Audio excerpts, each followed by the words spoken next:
Welcome to another episode of Concentric Educational Solutions podcast, one door at a time, where we blend community, politics, and education. Today, I'm excited. We have an amazing guest. I know I always say that, but it's not cliche. This good man, native Baltimorean, the son of Baltimore, has been supported from day one. I want to thank Atlas Restaurant Groups for the sponsorship and support. Check out one of Atlas Restaurants, 32 locations across Maryland. And we have the special privilege, I have the special privilege of speaking to City Council President Nick Mosby. Welcome to the podcast, good brother. Thanks for having me on, David. What is it? Community, politics, and education. Yes, and how everything in the talk is. Absolutely. So you're from Baltimore, born and raised. Talk to us, share about your journey. Just your growing up, your uniqueness, everything that Baltimore has just given to you, and what makes you you. So I tell folks all the time, my mother's from West Baltimore. She's from Franklin Square. Oh, yeah, right at the viaduct. The house burned down. And her family, she had 6 other siblings. They were all separated. My father's from East Baltimore, like Landville and Broadway. So I'm Baltimore through and through. Okay.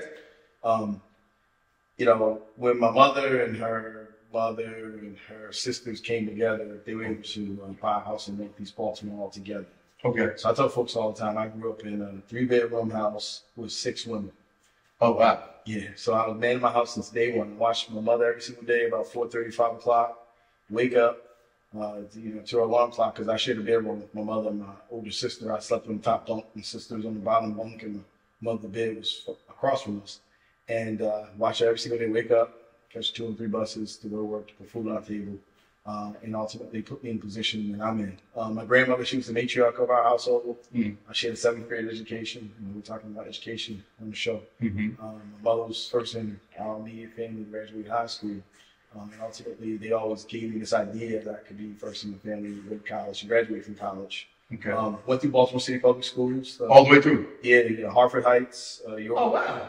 Chinklepin, my schools, and then I went to Poly. Right. Baltimore City Public School failed me all the way through until I got to Poly and learned what education was really about. The rigor of education. And what made you choose Poly? I'm always interested because wasn't it then? Because you grew up late 80s, early 90s, right? You're 90s, right? Like you had Poly, you had City, Dunbar, right? So I was always, I thought I was good in math. I didn't know that the city schools were failing me until I got to Poly. I went from doing like regular arithmetic in 8th grade at Poly, at Chinklepin, and getting all A's and B's and stuff. My mother always made sure I was in school on time and made sure I did all my work. But I went from that environment to Poly, where now I have to do algebra 2. So the first time where I'm failing and, not being able to keep up, my mother found this program, Upward Bound. Oh, yeah. That, in the summertime, we would go for 6 weeks. We would basically take the classes that we were going to take the next year, but then also during the school year, they would provide us tutoring every Saturday morning. But what was Upward Bound? Was it so my Upward Bound was like Gilman. It was like it? Yeah, so that's what I get it. Okay, yes. The Dunbar, Western, it was all broken up by your high school was where your Upward Bound site was going to be. Okay. But Poly, I'll never forget, I'm in Rite Aid, and I'm with my mother, and these 2 guys come in, they're much bigger than me. I'm like in elementary school, and I'm like, Mom, what are their jackets? And they had Poly football jackets. I was a big football fan. Right. I was like, what's Poly football? So she explained to me it's engineering high school. And I'm like, boom, that's the school I want to go to. So I knew what high school I wanted to go to since I was like in elementary school. Just off of seeing these 2, guys that had Poly football coats on, and they were engineers. I wanted to be an accountant or engineer or something related to like science since I was young. So naturally, I wanted to go to. So talk to us about how did Poly, your time at Poly, really impact you? What are some of the lessons that you took from it? Well, it was again from night to day. So I had always been like an AB student my entire life. When I got to Poly, I struggled miserably just to kind of keep up. I can remember when my mother transferred me from Winston to Chinklepin, and she tried to get me in, a class in advanced academic. I'll never forget the school administrator saying like, no, we like to balance out the classrooms, and which wasn't really fair for me from the academic perspective because it wasn't challenging me. I went to school every single day. My work was not that difficult. And, for my mother, she knew I was getting A's, so she's like, hey, my son's smart. He's doing well. Absolutely. And, ultimately, I passed in poly. And I know that was like a failure of the system because so many of my classmates at poly didn't make it. I think we graduated with a class of maybe like 200, and we started out with a class of like 500 and something. And at the time at poly, in the citywide schools, if you failed 2 classes, you were automatically put out. So, okay. My freshman year, I failed. If you failed more than 2 classes, you failed 3 classes or more. So I failed 2 classes. I failed algebra 2, and I failed biology. That made you go to summer school? I go to summer school. First time I ever been to summer school. First time I ever failed anything. But just really thugged me through. I mean, to be honest with you, I almost failed that 3rd class, and I always tell folks that. But so many of my classmates in my freshman year, sophomore year, were put out because they couldn't keep up. And that's because they weren't prepared to be in that environment. Maybe they didn't have mothers like I had. They didn't have programs like Upward Bound. But I'm thankful for the opportunity. Do you feel like you had the supports at the school necessary, or was it more the external supports and like the support of your mom and obviously like Upward Bound and stuff like that? I think at the time it was more like who you were going home to. Yeah. So we didn't have a lot of resources. I just had a lot of love, and my mother was always going to be resourceful. So she would find programs like MESA, math, engineering, science, and she would find programs like Upward Bound. She would find programs like Twigs. So I was always like engaged in extracurricular enrichment type of programs that help push me. And I give that to my mother's no longer around. She's not with us anymore. But I really give her all the credit for doing all she did to keep my family and us afloat. But also like really pouring into me in a way, pouring into all of us, my sister, cousin, and everybody in my family in a way that wasn't like in a textbook. Absolutely. My mother didn't have a PhD, a master's degree, a bachelor of science, so she didn't have any of that. But she knew that education was so important, and to the best of her ability, she was going to try to push me and promote me as much as possible to get there. It's interesting you talk about how it didn't do you justice. I remember I was the administrator at Southwestern.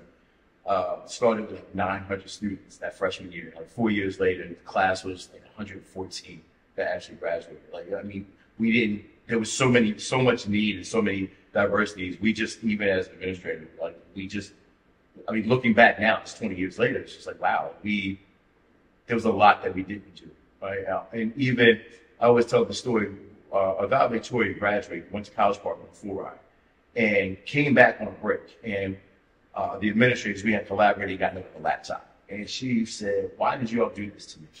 And I'm like, I'm young at the time. I'm like, well, we just gave you a laptop. What happened? And she was like, I can't get out of remedial math at College Park. And she got straight A's. And it just made me think, like, what was the rigor? Like, really, what was the rigor? And it really shaped me going forward for my education career. So now you're going through poly, and you struggled that freshman year. What switched? I mean, it was really Upward Bound. And again, having the enrichment every Saturday. And see, Upward Bound is a program for either first-time generation college students, folks from a certain socioeconomic background. It's part of the trio, right? Yeah, it's part of the trio. And I also did student support services at Tuskegee. So I stayed in trio from Poly to Tuskegee, where I went to undergrad. But I think it was that support that just provided. Plus, it's like just learning how to learn again. Yeah, it's the best way I can say it. And that's a little controversial about like the whole poly thing. What I will say is, in that type of environment, there's certain children that get there and they want it, right? Yeah. And maybe they're not on that level. You should be doing all you can do, like pouring to them to step them up. But then also sometimes there's kids that get there, they don't want it. They're just kind of there and become, distractions. So I think there's a balance because, I always looked at my educational settings, and some of the things that I saw at Chicopee and some of the classrooms I had to sit in at Chicopee, that for me is unacceptable. If I'm a parent. Yeah, my mother, again, was working and doing all of She wasn't playing. She didn't really, she didn't really know. Mm-hmm. But it's really unfair. So the thing I think about is like all the lost potential that we have trapped in our classrooms that Nick, who's sitting in a classroom of 34, 36 kids, right? He might be 5 or 6 that can sit there and do all the work by himself. He has to kind of normalize to his environment. Mm-hmm. So he has to kind of partake in the things that are going on around him. And, does he wind up being able to have access to a pilot? Does he wind up having access to a mother like Eunice? Does his parent find a program like Upward Bound? It's like so many of these different like variables that we really don't need them. It's like, let's identify our children that, have the intellectual aptitude to perform in certain subjects and perform in certain ways. And let's put them in environments to win. I think that has to be a primary concern. I think a lot of times we focus so much on the extremes. We focus on the children that, have conduct issues or behavior issues or criminal issues, right? Absolutely. And then we focus on the kids that are kind of off the charts. Mm-hmm. But that middle ground, yes. Like that bell curve, that middle ground. There's so many of our kids that are stuck in that, in the system where we're teaching them all the same. So, the idea that we're not teaching from an individualized perspective is just, it's almost criminal. So I got a kid that is 2 reading grades below another kid that's a reading grade above, but they're all in the same classroom.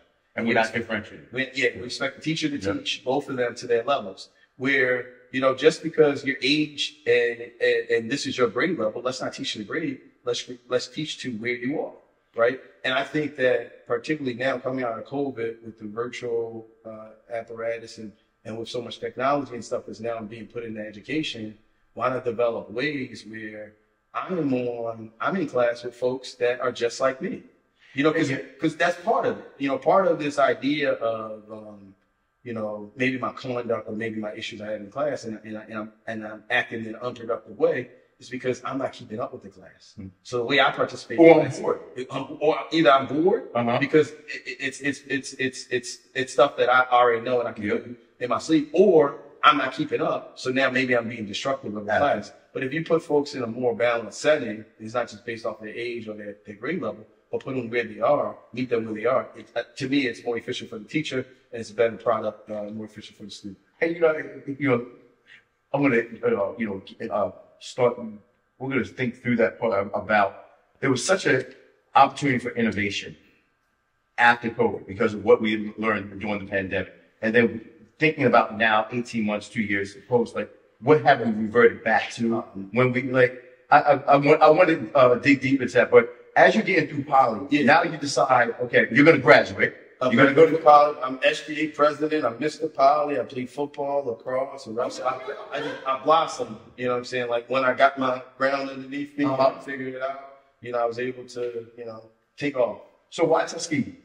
So that's interesting. I was in Upward Bound, and they took us on a college tour. And I tell folks all the time, for me, my mother just wanted me to go to college. Yeah. She didn't care if I went to ABC college or Harvard.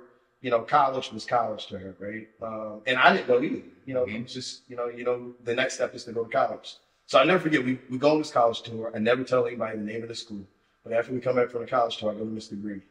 And I say, Mr. Green, I really want to go to this school. And he's like, nah, Nick, that's not a school for you. I'm like, wow. He's like, because you're better than that school.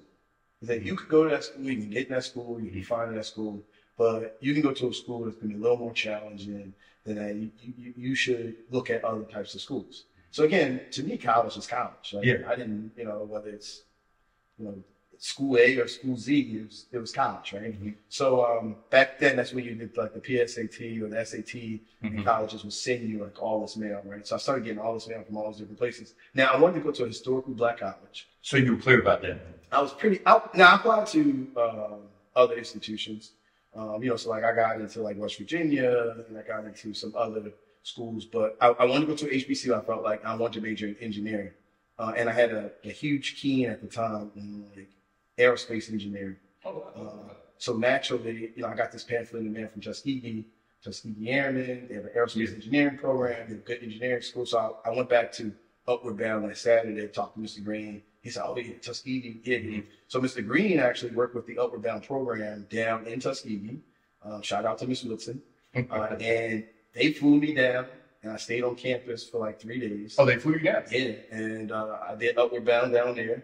and I was able to go around the campus and see the campus, and I was sold. I was like, that's the school I'm going to go to. It's an amazing campus. Yeah. It's amazing campus. But I mean, going all the way down to Alabama and just feeling like you're at home, you know, I mean, it's like this one area you would never think that. I'm a kid from Baltimore, never think I'm going to Alabama. And so the lure of like getting away, being in a new environment, being in such a historic environment with Booker T. Washington and Carver and just all the lights that come through Tuskegee, you know, just really kind of. Language. Yeah. Across from the school. So, you know, it's interesting. So I went to HBCU, shout out to Tuskegee University in Pennsylvania.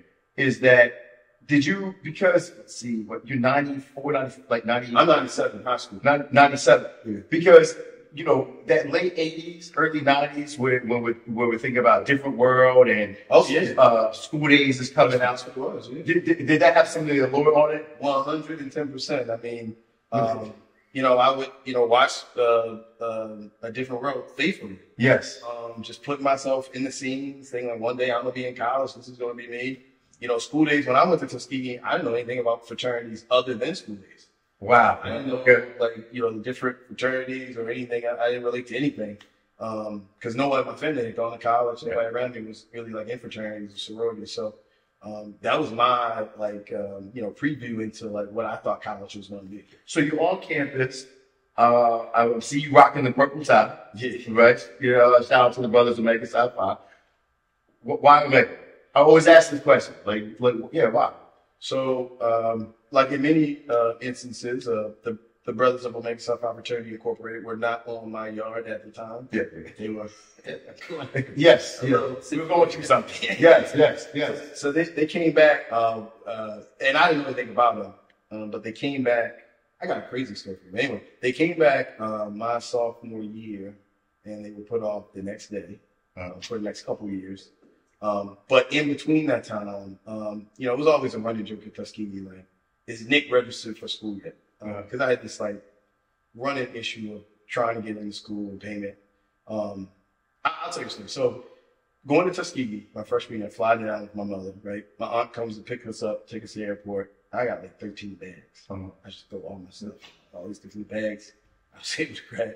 My mother didn't say nothing. My aunt didn't say nothing. I don't know. So I go to the ticket counter to get on the plane. And they're like, "Sir, you can't bring like 13 bags on this plane. What are you doing?" I'm like, "I'm going to college. You can't do it." So I start consolidating bags, and you know, I get it downtown to like 6, 7 bags, whatever. And they're like, "All right, well, you got to pay extra for." At the time, you could only check on 2 bags. So pay extra. So all the little money I got in my pocket, you know, working that summer, I got to pay for these bags. Go to school. Mother's there. She stays the night in Montgomery, Alabama. Wakes up, comes see me the next morning. Gives me a hug, whatever. She cries, goes off. Now it's time for me to go register. Yeah. So I go register for school, and I stayed in line 2 hours. HBCU. Everything. Registration. Packed. Verso. Packed. There's a million kids in there, whatever. So get to the front. So everything's perfect. All you got to do is pay $1,700, whatever the money I owe her. I'm like, I don't have it. She's like, well, now you got to go to financial aid, basically stand in another line. Right, so yes. I stand in line, you know, fill out for this loan and all this other stuff, get my mother information, whatever. And, you know, still don't come up with the money, but they let me in school, right? Shout out to HBCU. Shout out to HBCU. So this process occurred for me, like, over and over again, where it was always a running joke amongst, like, my close friends, like, is Nick registered yet? That would be always the first, you know, first couple of days of school, and always, you in class yet? You registered yet? So anyway, my junior year, which is my 4th year, I was in a 5-year track for electrical engineering. The Board of Regents came down and they said, if you owe a dime, then you will be withdrawn from all your classes. Oh, wow. For school. And, you know, so I just knew when I walked to the bursar's office on a Friday that I was going to be put out of school. So did my death walk, you know, my girlfriend, you know, ultimately we're married now, like, is in my room crying. So she knows that I'm about to go, you know, tell me I got to go home. Now I got to figure out making a phone call to my mother, see how she's going to get a plane ticket, how I'm going to get there, whatever. And I go stand in line, go to the bursar's office, and I'll never forget this, my student ID number 106306. And I stand in front of her and I say, you know, Nicholas Mosby, student ID 106306. She goes in the computer and she says, you don't owe a dime. Like, your balance is clear. So being from Baltimore, I'm like, can you print that out for me? Yeah. I want to read it myself. So she prints it out. She's like, oh, a dime. I said, well, can you look at the transaction? She looks at another screen. She's like, yeah. She's like, oh, that's crazy. You know, $2,000, $3,000, whatever the money I owed was placed on your account yesterday. What? And she said, by financial aid. So I'm like, can you print that out? So she prints that out, and I run to the financial aid building, and I run to my counselor, Miss Henderson. And I go into Miss Henderson's office. She said, Nick Mosby, I knew I was going to see you today. And I said, Miss Henderson, what happened? I just went to the bursar. I thought I was going to have this huge balance. They're telling me I don't. And she's like, well, you know, everybody's getting withdrawn from school on Friday. If you don't pay up, she said, we found a pot of money. And, you know, many of us gave 500, 1,000 there. She said, I gave you one of my biggest lump sums. She said, because I know the only thing that's standing between you and that degree is finances. So what I tell students all the time when I'm talking to them, I said, when you are destined for something and you have your mind on a particular goal, a particular path, you're going to do take all the natural steps, even if you don't know what you're doing. Absolutely. And so I look back at that story and it reminds me, because at Tuskegee, you know, the campus, Thompson's Hall is where our cafeteria and our union is, but right across is our financial aid. Mm-hmm. So when all my friends were in there laughing and joking, was playing around, I would always sneak away and go see Miss Henderson. I would just sometimes sit in Miss Henderson's office. I don't know why, but I built a relationship with Miss Henderson where she knew, like, when my mother got sick, or she knew something was going on in my life. It was just a way for me to kind of talk to her, and she knew everything about me. And she remembered me when this process came up, and she ultimately saved me. Because, you know, you come back home with that type of debt that you can't pay, and you start working, you start getting other bills. You know, we've heard and seen that. And you never go back. You never go back. But back to the story you asked me. I know I got a story. Like, no, but no, that is symbolic of HBCU. Oh, totally. Like, you have the way. I remember going to Lincoln from prison, and I was still like 7,000 short. And this is after you take subsidized, unsubsidized, and all this, like everything in the world, and we're just still short. So short. And I'm like, if you don't understand, this is part of my probation. Yeah. I'm going back to jail. Yeah. And I came back the next day, and an alum gave money. Yeah. Right? And like, that's when you know. But they wrap their arms around you. Totally. But that resonated. But yeah, I gotta go know about the program. The Q story. All right, so okay, they get put off, and I'm like, man, that energy, like, that's more me. Yeah. I see some other stuff on campus, but like maybe that next year, it was always tough for me to go to school. Like, to go to school and home. Like, trains, planes, and whatever, all of it. So I would always try to get the cheapest plane ticket, closest to Tuskegee. Obviously, Tuskegee doesn't have an airport. So you would fly into like Atlanta or Montgomery, but I sometimes could get cheaper flights if I flew into like Huntsville or Birmingham, right? Or even somewhere maybe in North Carolina. And then I would catch the Greyhound to Tuskegee, right?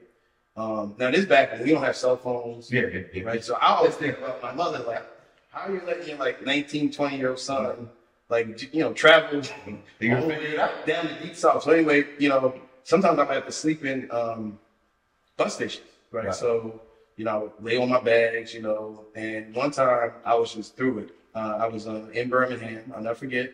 I spent the night in Birmingham, had sleep on my bags, and I woke up, and like the next bus was canceled or something. And I was just completely dejected. Like, I'm gonna be here like another 5-6 hours. Like, I just want to go. I just want to get to school. And there was a guy in line that was standing behind me. And he heard my conversation, and I was like, you know, I've been here all day. I spent the night. Like, this is crazy, whatever. So I talked to the agent, and he's like, well, where are you going? And I said, I'm going to Tuskegee. You could probably clearly tell. Maybe I have a Tuskegee shirt on, I don't know. And he's like, I'm going that way. If you feel comfortable, I'll drive you and drop you off at campus. Okay. It's a stranger. It's not okay. I wouldn't want my neck to this way to go do it. So, you know, at this point, I'm so probably sleep deprived. It's just, you know, no street smarts. It's like, yo, I'm tired. I'm going to get out of here. I'm like, yeah, I'm going to take the ride. So I take the ride with him, and he talks to me. He's a businessman, and he pledged. He was a Q. Oh, okay. You know, he forget what school he went to. He just tells me all this stuff, his life story, and he drops me off at campus. And he gives me his phone, his name and his phone number. And, you know, to this day, I'm so mad. I cannot see. I know who Miss Henderson is. Mm-hmm. You know, she's the financial aid. I know who Miss Woodson is. She's my upper bound. but I don't know who this guy is. I'm so disappointed I forgot his name and his phone number. Anyway, I'll use the paper. But just what he did for me, like off the strength of, I don't know if he was really going in that direction or maybe it took him an hour out away, but the fact that he decided to take me from Birmingham and drop me off at Tuskegee and make sure I was good and give me his number, say, if you ever need anything else, whatever, don't hesitate to reach out. Just said a lot to me and meant a lot for me. And so, from that probate that I saw to that man, I'm like, that's what I want. Like, that's what I want to be. And ultimately, I was able to pledge right when I got out of Tuskegee and came back home in Baltimore. So I graduated Tuskegee in 2002 and pledged in 2003. Yeah, I mean, it's amazing. I was unfamiliar with frats as well. See? But there was two on the yard. There was at Lincoln. Y'all ran the yard. Beta Bros. Yeah, the Beta Bros. They ran the yard. They had every SGA thing. And then Sigmas. Shout out to my Sigmas, but that wasn't me. But the Catholics were coming back because we had been suspended again. But my history professor and my chair were noobs. And so that's how I kind of fell into it. And some cats I ran track with. So now you graduate. Was it a decision to come back to Baltimore? Did you know what you wanted to do when you came back? Or talk about that transition from undergrad to what? So in 2002, there's like an economic downturn throughout the entire country. Yes. So I had always worked through a program called Inroads. Okay. Again, another program that I'm in. That was a summer internship program. So every year I came back, I would work at Verizon and CMP phone company, Bell Atlantic. Different names changed. So when I came back, Verizon had a hiring freeze, but I was able to get 2 jobs. I got a job in Houston and I had a job in Louisville. Oh, wow. Okay. I wound up taking a job in Houston, and because of my mother. My mother's like, I don't want you to come back to Baltimore. I don't want you to come back to Baltimore. I want you to take one of the jobs and not come back to Baltimore. But I really wanted to come back to Baltimore. I wanted to, be with my friends, be with my family, be with my mother. And Verizon again had a hiring freeze. So I had won like National Intern of the Year at Verizon.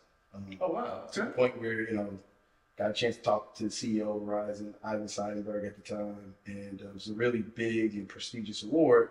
And they came to me and said, "Well, look, we have a hiring freeze, but we're going to be able to hire you in like 3 or 4 months, whatever the time is." And they guaranteed it. Being from Baltimore, I'm like, I got a job for you. It was like $65,000. It was more than anybody in my family ever made. That's nice extent. Oh yeah, coming out of town.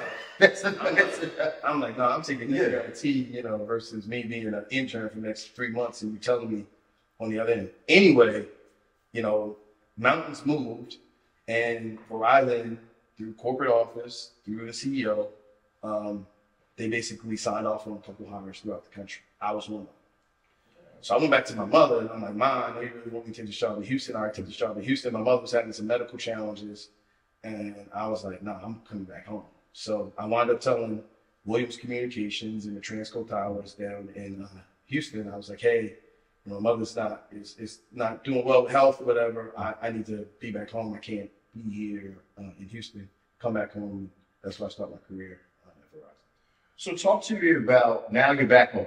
Yeah. Here in Baltimore. How did, why politics? Like, how did that start happening?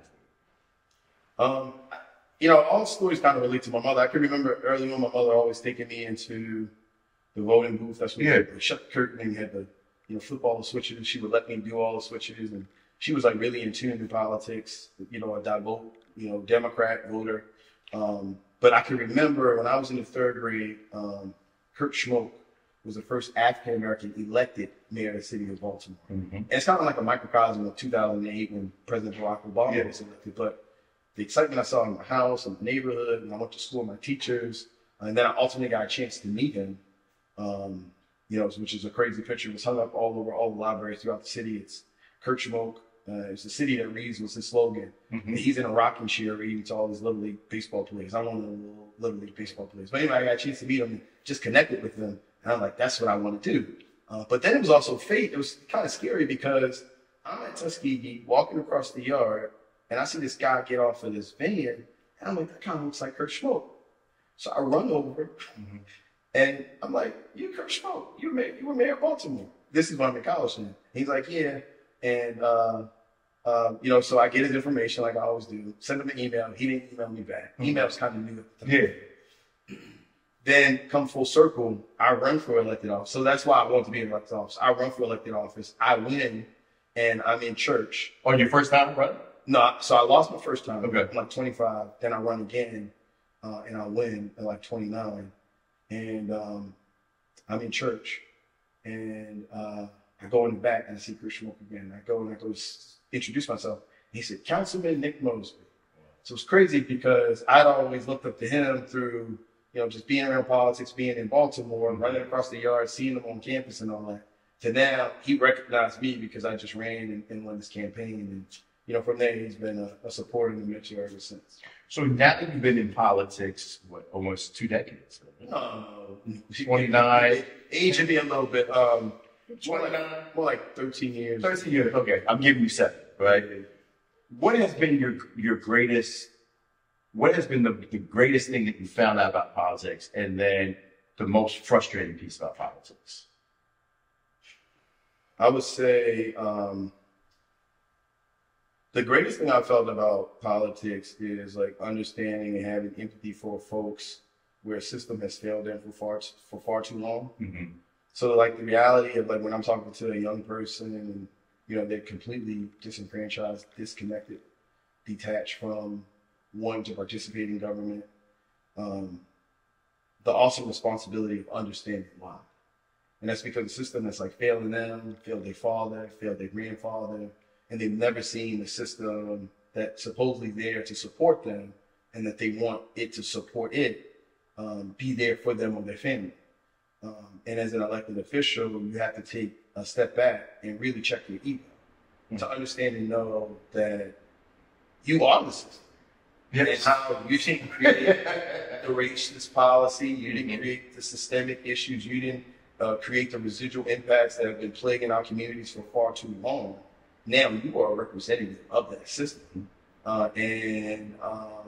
You know, you have to understand and know. And then when you put the mixture of, you know, maybe behavioral health or mental health or all the issues that are kind of wrapped around our communities with decades and decades and decades of failure for some individuals in our communities, you have to understand and know and appreciate that.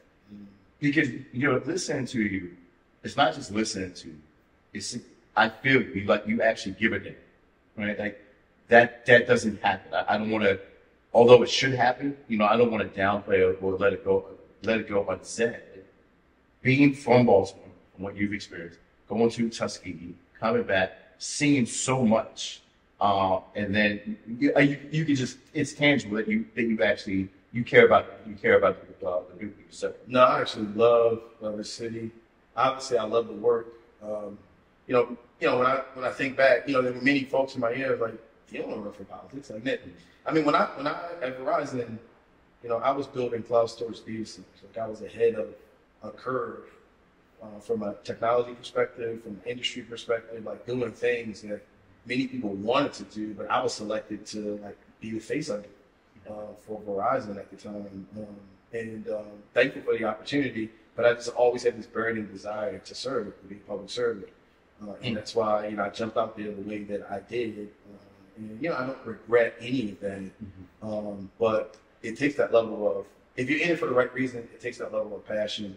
And, you know, I just always felt like I want to create more Nicks, I want to create more Davids.